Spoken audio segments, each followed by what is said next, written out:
संजय दिना पाटील तुमचे सहकारी पत्रकारांची तशी काही फार चांगली दिवस नाहीत अलीकडे आणि आता ते उद्धार करतायत. नाही, संजय दिना आता आमचे सहकारी नाही. जोपर्यंत संजय दिना असेल, संजय गायकवाड असेल किंवा एकूणच ही सगळी लोक असतील, जोपर्यंत ही लोक आमचे सहकारी किंवा आमच्या सोबत होते तोपर्यंत ही सगळी शिस्तीत होती, एका वळिंब्यात होती. आता शिस्त बिघडलेली आहे आणि त्यामुळे भाषा उन्मत्त होणं अत्यंत स्वाभाविक आहे. पण संजय दिनाच्या बाबत मला जरा जास्त आश्चर्य वाटते, कारण अवघ्या 3 दिवसामध्ये पैसा आणि सत्ता किती डोक्यात जाऊ शकते आणि माणूस किती 360 डिग्रीमध्ये फिरू शकतो हे चित्र समोर दिसत आहे.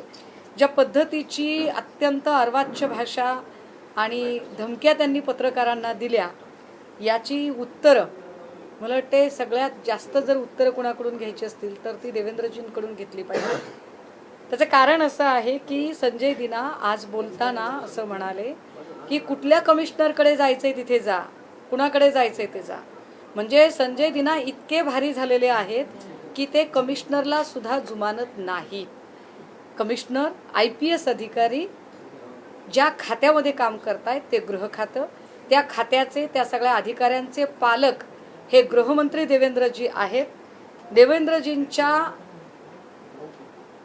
खात्यातल्या अधिकाऱ्यांना शिंदेचे खासदार सर्रासपणे त्यांची अब्रू काढताहेत. अधिकाऱ्यांना कसपटात समान लेखलं जाते. यावर गृह खात्याची भूमिका काय आहे? कारण या राज्यात मुली सुरक्षित नाहीत, महिला सुरक्षित नाहीत, लोकलमधले प्रवासी सुरक्षित नाहीत, लोकप्रतिनिधींना विधिमंडळाच्या परिसरात धक्काबुक्की होते, म्हणजे त्यांच्याही सुरक्षिततेचं काही सांगता येत नाही. पदाधिकाऱ्यांना खुलेआम धमक्या दिल्या जातात वेगवेगळ्या पक्षांच्या, आणि आता तर पत्रकारही सुरक्षित नाहीत. मग देवेंद्रजी या राज्याचं गृह खातं नेमकं कुणाला सुरक्षा देण्यासाठी काम करत आहे? या राज्याच्या आणि या देशाच्या गृह खात्याची पोलीस यंत्रणा Y+ सुरक्षा घेऊन ज्यांच्या तैनातीमध्ये उभी राहिलेली आहे, ते संजय दिनांसारखे उन्मत्त गुंडागर्दी करणारे लोक, काय यांना Y+ सुरक्षा याचसाठी दिली आहे का की त्यांनी दिवसाढवळ्या पत्रकारांचे खून पाडावेत, पत्रकारांचा जीव घ्यावा? अशीही पत्रकारांना काही फारशी सुरक्षा नाही आहे. सगळ्या प्रकारच्या बिलांवर चर्चा होते, पण पत्रकारांच्या सुरक्षेसंबंधीचं बिल मात्र सभागृहात मांडायला कुणालाही वेळ नाही आहे. अशा परिस्थितीत पत्रकारांचा प्रश्न, जे पत्रकार इथल्या प्रत्येक वर्गाचा प्रश्न ऐरणीवर आणण्याचा प्रयत्न करतात, त्या पत्रकारांच्या सुरक्षेच्या प्रश्नासंबंधी देवेंद्रजी तुम्ही आम्हाला सांगा की आम्ही कोणाला विचारणा करायची? मला याची कल्पना आहे की संजय दिनांनी आत्ता जे काही केलं त्याला हिम्मत वगैरे अजिबात म्हणत नाही. त्यांना ते दाखवायचा जरी प्रयत्न असला तरी संजय दिना आतनं कमालीचे घाबरलेले आहेत. माणूस जितका जास्त हिंसक होतो याचा अर्थ तो तितकाच आतून घाबरलेला असतो. संजय दिनांना पैसे कदाचित तिप्पट कंटेनरने मिळालेले असतील, पण संजय दिनांचा नैतिक जनाधार पूर्णतः ढासळलेला आहे. हे मुलुंडमध्ये उद्धव साहेब गेल्यानंतर ज्या उत्स्फूर्तपणे लोक रस्त्यावर आले होते त्यातनं कळलेलं आहे. पण असे घाबरलेले संजय दिना मानसिक संतुलन ढासळण्यासारखे करत असतील तर त्यांच्या उपचाराची जबाबदारी सरकारने घ्यावी ना. त्याचा भुर्दंड पत्रकारांनी का भरावा आणि पत्रकारांनी ही भाषा का सहन करावी? मला वाटते अधिवेशन चालू आहे. आज भास्कर दादांनी यावरती सभागृहात प्रश्न विचारला होता, पण नुसतं प्रश्न विचारून नाही तर यावरची ठोस उत्तरं घेईपर्यंत सभागृहामध्ये इतर विषयांवर कामकाज सुद्धा नाही झालं पाहिजे.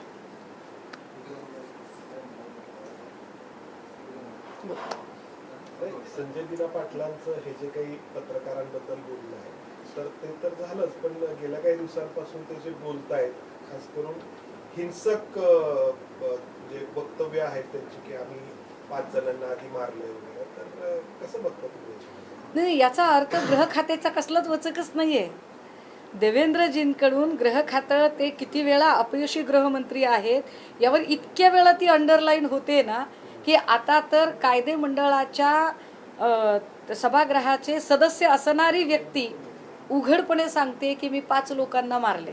ते 5 कोण आहेत, कुणाला मारलं, कधी कधी मारलं, कसं मारलं, म्हणजे भुसकून मारले का, जाळून मारले का, ॲक्सिडेंटमध्ये उडवले का, बॉम्ब टाकून मारले का, खंडणी आणि काय दरोड्यामध्ये मारले का, कशा पद्धतीने 5 लोक मारले याच्यावर काहीतरी प्रश्न विचार.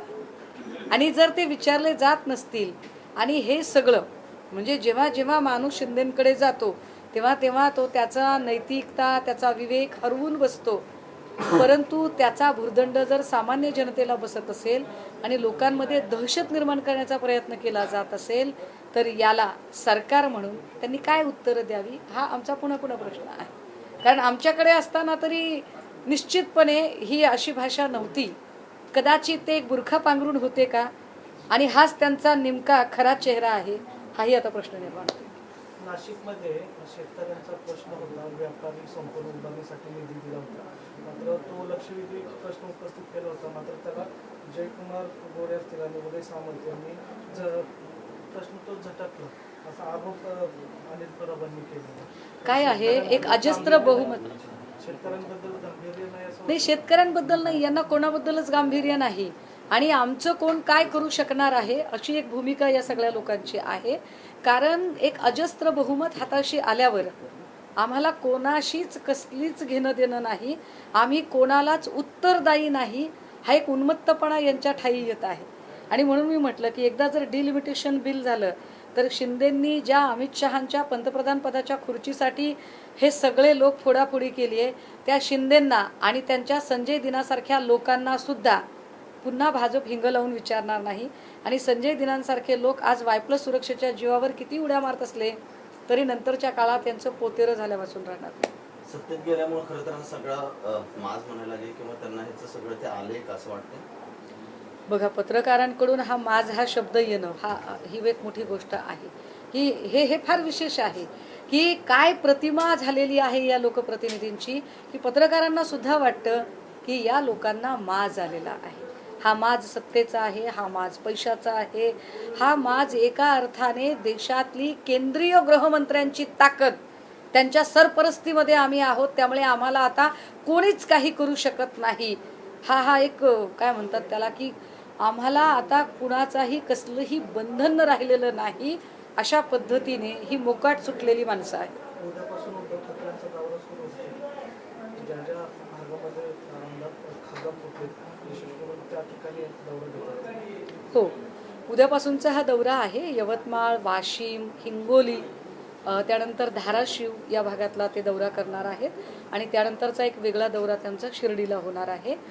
या सगळ्या दौऱ्यामध्ये पदाधिकाऱ्यांशी ते बोलणार आहेत, वेगवेगळ्या जिल्हाप्रमुखांशी बोलणार आहेत. विशेषतः आता सपोज मी सोलापूरमध्ये काम करते तर माझ्या सोलापूरमध्ये एक बार्शी विधानसभा आहे जी विधानसभा धाराशिव लोकसभेला जोडलेली आहे.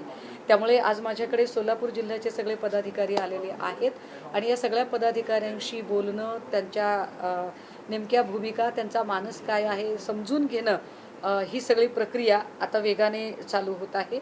एकदा का पक्षप्रमुखांचा दौरा संपला की मग त्यानंतर पुन्हा पूर्ण राज्यभरातल्या जे उपक्रम आहेत किंवा राज्यभरात जे जायचं आहे त्याच्यासाठीच्या वेगवेगळ्या जबाबदाऱ्या यांचं सुद्धा वाटप होईल.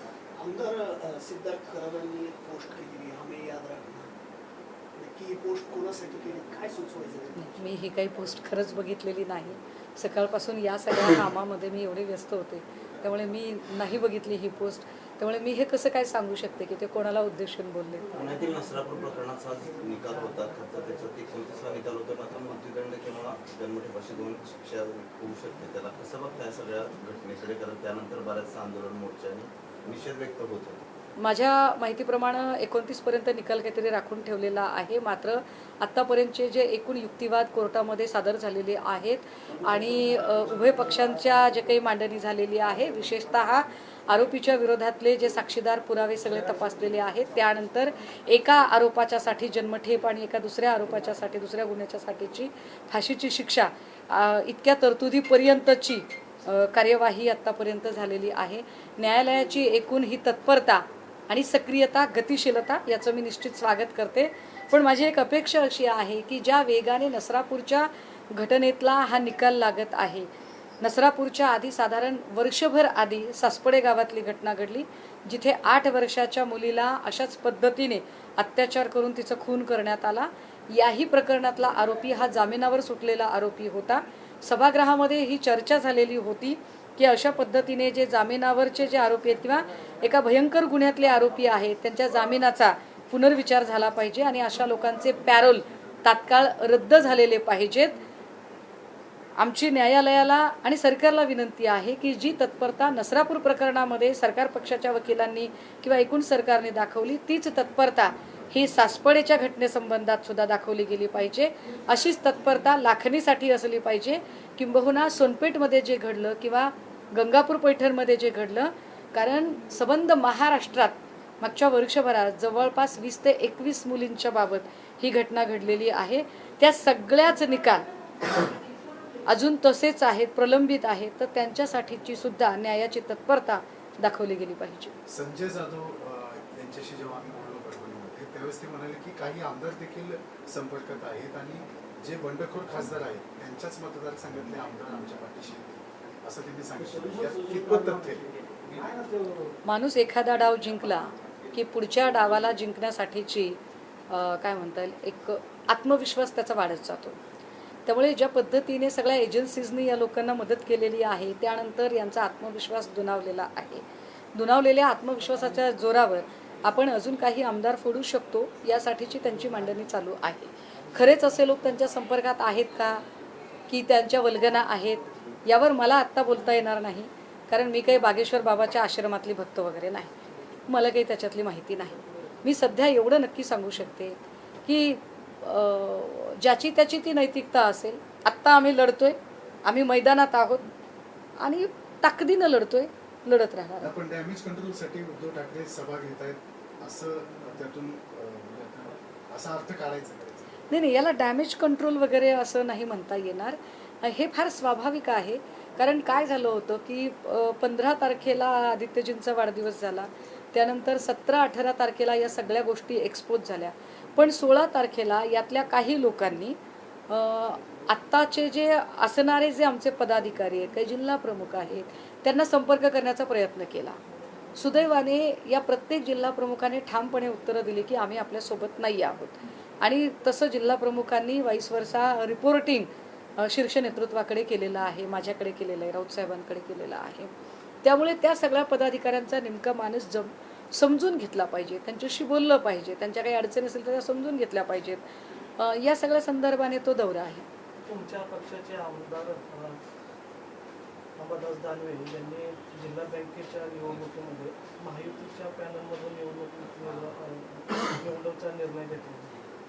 मला वाटतं याच्या संदर्भाने पक्षप्रमुखांकडे सकाळीच अनेक लोकांनी ती मांडणी केलेली आहे. अनेक लोकांनी त्यावर नाराजी उघडपणे व्यक्त केलेली आहे. कारण इथे डू ऑर डायच्या सिच्युएशनमध्ये जेव्हा प्रत्येकजण लढत आहे, अशा वेळेला एका साध्या संचालक पदाच्यासाठी जर महाविकास आघाडीचा गळा घोटला जात असेल तर ते निश्चित वाईट आहे. आणि त्याचं कुठल्याही चुकीचं समर्थन माझ्यासारखा माणूस तरी नाही करू शकत. आणि त्या संबंधाने मला वाटते पक्षप्रमुख आहे ती भूमिका निश्चितपणे घेतील.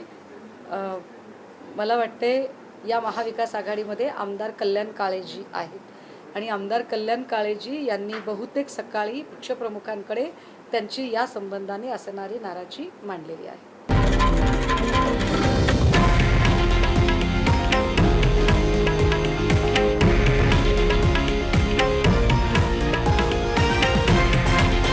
हे आहे देशातील नंबर 1 न्यूज नेटवर्क आणि आपण पाहत आहात TV9 मराठी, एकमेव.